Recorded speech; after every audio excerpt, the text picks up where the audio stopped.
East Jerusalem is witnessing its worst flare-up of violence in years. And as often the case when clashes hit the region, a familiar term has resurfaced. But is this really the brink of another intifada, or can we expect the clashes to fizzle out? But first, what exactly is an intifada? Well, it's an Arabic word for uprising that translates literally to shaking off. Only twice in the modern history of the Palestinian-Israeli conflict have periods of unrest been labeled intifadas.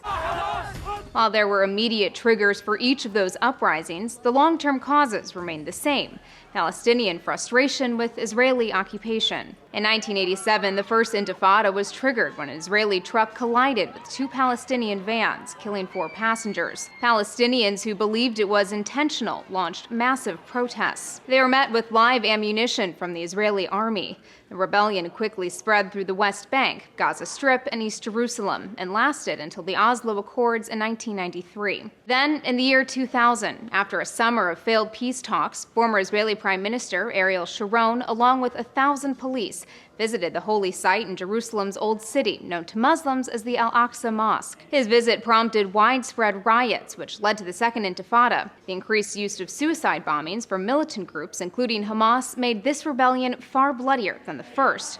They ended in 2005 with the death of PLO leader Yasser Arafat. The goal of both uprisings was to force out the Israeli troops from the territory considered occupied and declare an independent Palestine. Neither of those things happened, and now with the peace talks once again at a standstill and this summer's 50-day war in Gaza still top of mind, the tensions have reached another breaking point. You can see all the elements coming together here, particularly as it's clustered around East Jerusalem with the question about the settlements, the question about the future of the city, and especially the holy places. Riots in the Israeli capital have been a daily occurrence since a car attack by a Palestinian driver last month killed a woman and a baby, and the man was dubbed a terrorist and killed by Israeli police. Wednesday, a car deliberately rammed into pedestrians on a busy Jerusalem street, marking the third major attack in the capital in as many weeks. Increased fighting led Israel to briefly close the Al-Aqsa Mosque, a controversial move Palestinian Authority President Mahmoud Abbas said was tantamount to a declaration of war. The Jerusalem Post says the current situation is a familiar one.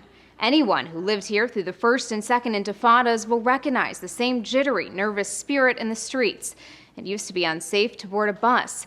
Now it's unsafe to stand at a bus stop or a light rail station. Some commentators have taken to calling the latest round of violence the urban intifada. Others, the silent intifada, given its lack of international media coverage. Whatever its name, a columnist at Al Monitor writes, it is certainly alive and kicking. But the current escalation doesn't appear to have the same mass support seen in the first and second intifadas. As a writer at Israeli newspaper Haaretz put it, the outbreak of a third intifada requires a leadership that wants one, together with a critical mass of people who are willing to engage in violent behavior. Jerusalem's police have downplayed the idea of a Palestinian intifada and have instead blamed the violence on Hamas.